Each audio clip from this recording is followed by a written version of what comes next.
সংসদ সদস্য আনোয়ারুল আজিম ভারতে গিয়ে নিখোঁজ। ডিবিকে জানালেন তার মেয়ে, দেখুন এমপি আনোয়ারুল আজিম নিখোঁজ রয়েছে ভারতে যেয়ে। চিকিৎসার জন্য ভারতে যেয়ে সে নিখোঁজ রয়েছে। ঝিনাইদহ ৪ আসনের সংসদ সদস্য অর্থাৎ ঝিনাইদহ কালীগঞ্জ উপজেলার আনোয়ারুল আজিম ভারতে গিয়ে ৪ দিনের ধরে নিখোঁজ বলে জানিয়েছে তার পরিবার। পরিবারের পক্ষ থেকে গোয়েন্দা পুলিশ ডিবিকে জানানো হয়েছে, চিকিৎসার জন্য ভারতে যাওয়ার পর গত বৃহস্পতিবার থেকে সংসদ সদস্যের সঙ্গে স্বজনদের যোগাযোগ বিচ্ছিন্ন।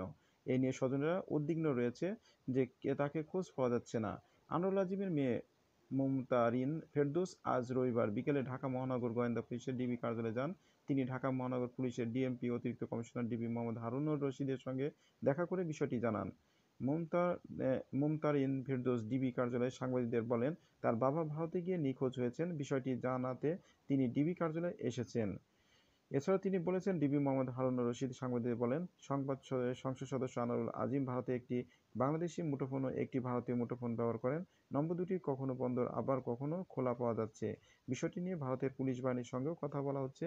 আনোয়ারুল আজিমের কি হয়েছে সেটা জানার চেষ্টা চলছে। আনোয়ারুল আজিমের ব্যক্তিগত সহকারী আব্দুর রউফ সাংবাদিকদের বলেন, ১২ই মে সংসদ সদস্য আনোয়ারুল আজিম চিকিৎসার জন্য দর্শনা সীমান্ত দিয়ে ভারতে যান। ১৪ মে পর্যন্ত পরিবারের সঙ্গে তার যোগাযোগ ছিল। তবে ১৬ই মে সংসদ সদস্যের মুঠোফোন থেকে আব্দুর রউফের কাছে ফোন আসে। তিনি ফোন ধরতে পারেননি। পরে আবার তিনি ফোন করলে মুঠোফোনটি বন্ধ পান। এরপর থেকে সংসদ সদস্যের সঙ্গে যোগাযোগ বিচ্ছিন্ন রয়েছে। সংসদ সদস্য আনোয়ারুল আজিম কালীগঞ্জ উপজেলার নিশ্চিন্তপুর গ্রামের বাসিন্দা। তিনি উপজেলা আওয়ামী লীগের সভাপতি। ২০১৪ সাল থেকে ঝিনাইদহ ৪ আসনের সংসদ সদস্য। তিনি পরপর ৩ বার নির্বাচিত হয়েছেন। বাংলাদেশ আওয়ামী লীগের একজন সংসদ সদস্য ভারতে চিকিৎসার জন্য যে নিখোঁজ হলো, এমনই একটি প্রথম ঘটনা হতে চলেছে। এ বিষয়ে আপনাদের মূল্যবান মতামত কমেন্টের মাধ্যমে জানাতে ভুলবেন না। সবাই ভালো থাকুন। আল্লাহ হাফেজ।